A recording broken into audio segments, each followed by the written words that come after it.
welcome to day 4 of the core strength challenge. So today we'll be working on strengthening the glutes. The glutes are made up of 3 muscles. We'll be targeting all 3 of those muscles in the couple of exercises that I have for you.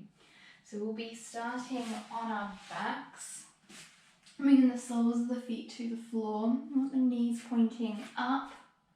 You want your feet about hip distance apart, arms down by the side, palms facing down. So we'll be taking a couple of bridge poses. It's important during these poses to keep a neutral spine, so you want the gaze up. If you did want to just watch this little video clip first, see how it's done, and then go back to it, then that might be best if you think you're one of those people that might keep looking over at the camera. It's just to protect the neck. It's quite good to maintain that neutral spine during these poses. So feet hip distance apart, knees up, arms down by the side.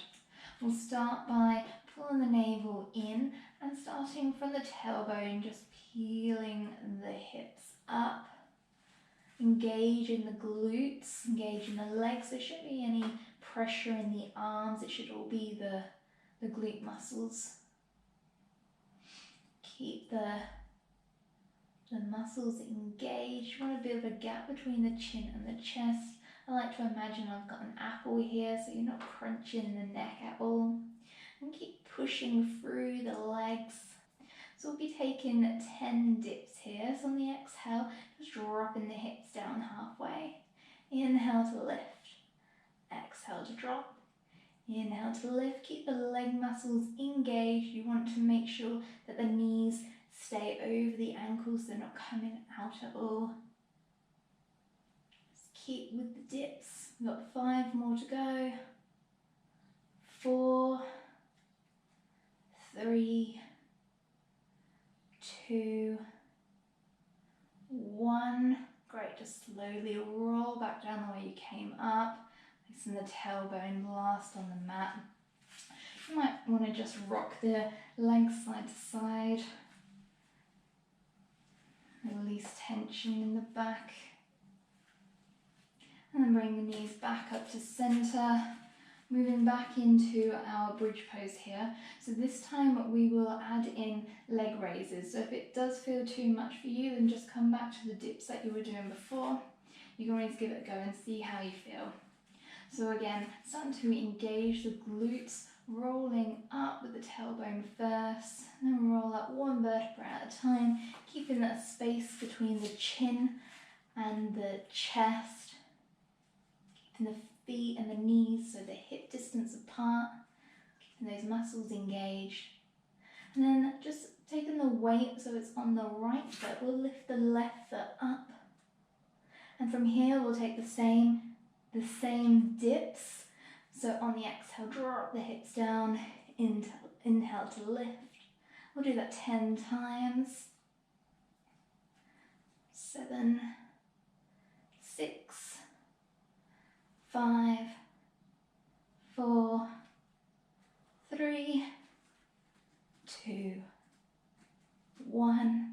Slowly place that foot back down. Just check your feet are back in line here. And we'll move straight onto the other side. So start to take some of the weight into the left leg. Bring the right leg up. Sole of the foot is pointing up. And again, we'll just drop the hips down slightly. Inhale to lift. And we'll do that for a count of 10. So that's 7, 6, 5, 4, 3, 2, 1. And then slowly place that foot back down. And we'll just roll down the way we came in, placing the tailbone on the mat last. You might like to just bring the knees in towards the chest and slowly, gently just rock side to side. You might like to take a couple of circles with the knees in one direction and then the opposite direction. And then just making your way back up to a seated position.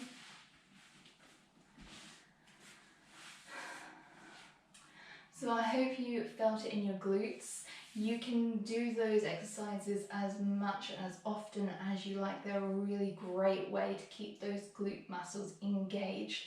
The glutes not only help with the stability of the core, they can prevent pain in the lower back, but it's also really good for the knees as well. It's like one of the main muscles that really helps the body.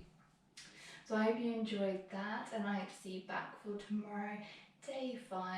Hope you have a brilliant day.